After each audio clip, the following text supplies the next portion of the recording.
Hi friends, ఎలా ఉన్నారు? అందరికీ వందనాలు. మేమైతే దేవుని కృప వలన చాలా బాగున్నామండి. ఈరోజు లంచ్ చూద్దామండి. చుట్టాలు ఉన్నారని మా బాబు బిర్యానీ తీసుకొచ్చాడండి. రైస్ అండి, దాంట్లో కోడిగుడ్డు పులుసు చేశానండి.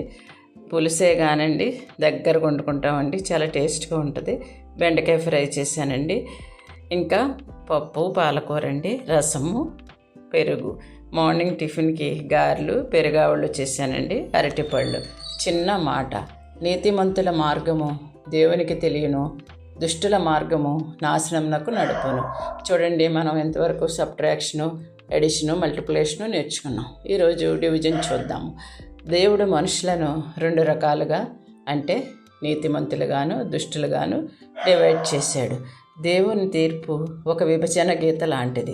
వాక్యంలో నాటబడి ఫలమిచ్చేవారు ఒకవైపు, అంటే నీతిమంతులు. అలానే వాక్యము లేకుండా వేర్లు లేని వృక్షములాగా గాలి చెదరగొట్టు పుట్టువలే ఉండేవారు, అంటే దుష్టులు మరోవైపు. దేవుడు చివరికి మనుషుల్ని రెండు రకాలుగా విభజించాడు. అంటే ఆయనతో ఎప్పటికీ ఉండేవారు, ఆయనను విడిచి శాశ్వత తీర్పులో పడిపోయేవారు. కనుక మనం చెడ్డ స్నేహాలు, పాపము వదిలి వాక్యముతో నాటబడి డే అండ్ నైట్ ధ్యానించుచు ఆత్మఫలములు కలిగి దేవునితో ఎప్పటికీ ఉండేవారులాగా ఉందాం.